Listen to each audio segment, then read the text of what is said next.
အားလုံးမင်္ဂလာပါ DTNA online accounting channel လေးကနေပြန်လည်ကြိုဆိုပါရစေဒီဗီဒီယိုလေးမှာမျှဝေပေးမှာက subscription written off ကိုဘာကြောင့် subscription account မှာ credit ထည့်တယ်လဲဆိုတာကိုမျှဝေပေးတော့မှာဖြစ်ပါတယ် subscription ဆိုတာကအသင်းဝင်ကြီးပေါ့နော်အဲ့ဒီမှာကိုယ့်ရဲ့ business ကဘယ်လိုအမျိုးအစားလဲပေါ့ကိုက trading ဖြစ်ခဲ့မယ်ဆိုရင်ကိုယ့်ရဲ့ business က trading ဖြစ်ခဲ့ရင်တခြားအသင်းကိုသုံးဝင်မှာဒါဆိုရင်တော့ subscription expenditure တော့ expense ဆိုရင်တော့ကိုကပေးလိုက်တယ်ဆို expense မှာထည့်လိုက်ပြီးသွားပြီပေါ့နော်အခုရှင်းပြမှာက income nature အနေနဲ့ရှင်းပြမှာဖြစ်တယ်အဲ့တော့ကိုယ့်ရဲ့ business က trading မဟုတ်ဘဲနဲ့ club and society ဖြစ်မယ် club and society organization ဖြစ်မှာပေါ့နော်အဲ့ဒီအချိန်မှာ subscription ကကို business ရဲ့ income nature ဖြစ်သွားတယ်အသင်းဝင် members တွေစီကနေကိုအသင်းဝင်ကြီးရမှာဖြစ်တယ်ဒါကြောင့် income nature အဲ့လို income nature မှာကိုရဲ့ business ကိုရဲ့အသင်းထဲမှာပေါ့နော် members က100 members ရှိမယ်ဆိုပါတော့100 members ရှိတဲ့အချိန်မှာဒီအသင်းဝင်တွေထဲကနေအသင်းဝင်ကြီးကဒီနှစ်အတွက်ရပြီးတာတွေရှိမယ်ဒီနှစ်အတွက်ကြိုပြီးတော့နှစ်စမှာကြိုရထားတာရှိမယ်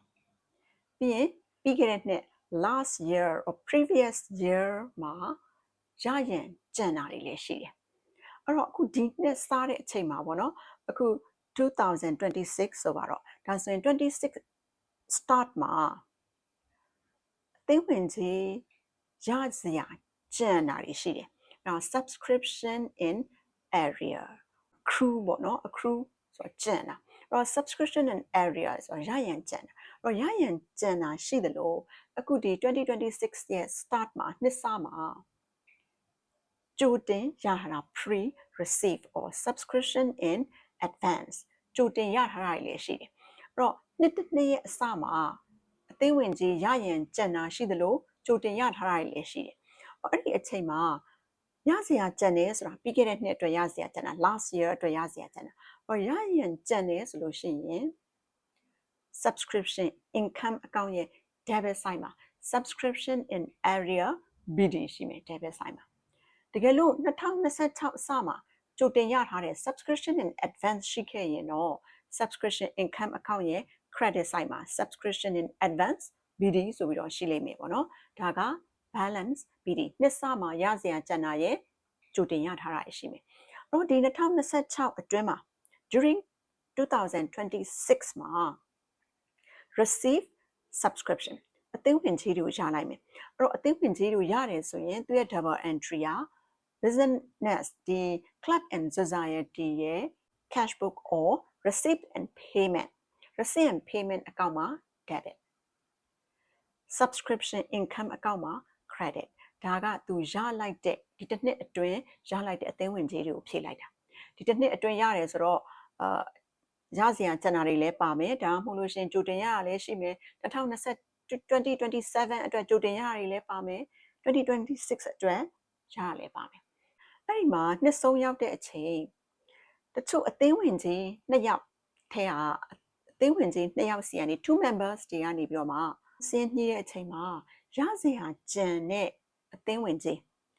ရစရာကျန်တဲ့အသင်းဝင်ကြီးထဲကနေပြီးတော့မှ subscription and areas ထဲကနေ2 members ကသူတို့စီကနေ members fee မရတော့ဘူးဆိုလို့ရှိရင် subscription မရတော့ဘူးဆိုလို့ရှိရင်ရရင်ကျန်တဲ့စင်းထဲနေတော့လျော့သွားလိမ့်မယ်ဒါကြောင့်မလို့ subscription account မှာ credit ထည့်အခုနောက်ရရင်ကျန်ရင် balance BD မှာ subscription and area က BD debit side မှာထည့်ထားတယ်အဲ့ရရင်ကျန်တဲ့စင်းထဲကနေလျော့သွားတာဖြစ်တဲ့အတွက် credit side မှာထည့်လိုက်တယ်ဒါကြောင့် subscription account မှာ credit debit ကကိုယ့်ရဲ့ society မှာ subscription loss ဖြစ်သွားတယ်ဆုံးရှုံးသွားတာဖြစ်တဲ့အတွက် written off ပေါ့နော်ကိုယ်စင်းထဲနေပယ်ဖြစ်လိုက်တယ်အဲ့တော့ expense ဖြစ်တယ် expense ဖြစ်တော့ income and expenditure debit expense ပေါ့နော် income and expenditure debit subscription မှာ credit ဖြစ်တယ်ဒါကြောင့် subscription ရဲ့ credit side မှာ subscription written off ဆိုပြီးတော့မှထည့်ရခြင်းဖြစ်တယ်တခါတန်ကြလို့ရှိရင်စဉ်းစားတဲ့အခါမှာ subscription income nature ဖြစ်တယ်ဘာကြောင့် income မှာ credit ထည့်လိုက်တယ်လဲပေါ့နော်မရတာကိုဘာလို့ income nature ထည့်လိုက်တယ်လဲလို့တွေးမိတတ်တယ်ပေါ့နော်အဲ့လိုယူဆလိုက်မိတတ်တယ်အမှန်က subscription and area ဆိုပြီးတော့ BD balance BD မှာရရန်ကြံတဲ့စရင်းရှိတယ်အဲ့ရရန်ကြံတဲ့စရင်းထဲကနေမရတော့ဆုံးရှုံးသွားတာအဲ့တော့ရရန်ကြံတဲ့စရင်းတွေကဆုံးရှုံးသွားတာဖြစ်တဲ့အတွက် credit side မှာထည့်လိုက်ရခြင်းဖြစ်ပါတယ်အဲ့တော့ဒီတစ်နှစ်ပြီးသွားတဲ့အချိန်မှာနှစ်ကုန်ရင်တော့ balance CD ကိုပြန်စစ်တာပေါ့နော်အဲ့တော့နှစ်ကုန်တဲ့အချိန်မှာ balance CD စစ်တဲ့အခါမှာလဲ member ဘယ်နှဦးစီကထပ်ရစရာကြံတယ်လဲပေါ့နော်ရစရာကြံတဲ့စရင်းရှိလာမယ်နောက်တစ်ခါလာမယ့် future year အတွက်ကိုကြိုတင်ရတဲ့စရင်းတွေရှိလာမယ်အဲ့ဒီအချိန်မှာ balance CD ကတော့ BD နဲ့ opposite ဖြစ်သွားလိမ့်မယ်အဲ့တော့ opposite ဆိုရင် subscription account income account ရဲ့ debit side မှာကျတော့ subscription pre receive or subscription in advance က CD က debit side ရောက်လာမယ် subscription and area or accrue ကကျတော့ CD က subscription income account ရဲ့ credit side မှာရှိမယ်ပေါ့နော်အဲ့တော့အလုံးစင်းပိတ်လိုက်တဲ့အချိန်မှာတော့ရလာတဲ့ amount ကဒီ2026နဲ့သက်ဆိုင်တဲ့ subscription amount ရလာမှာဖြစ်ပါတယ်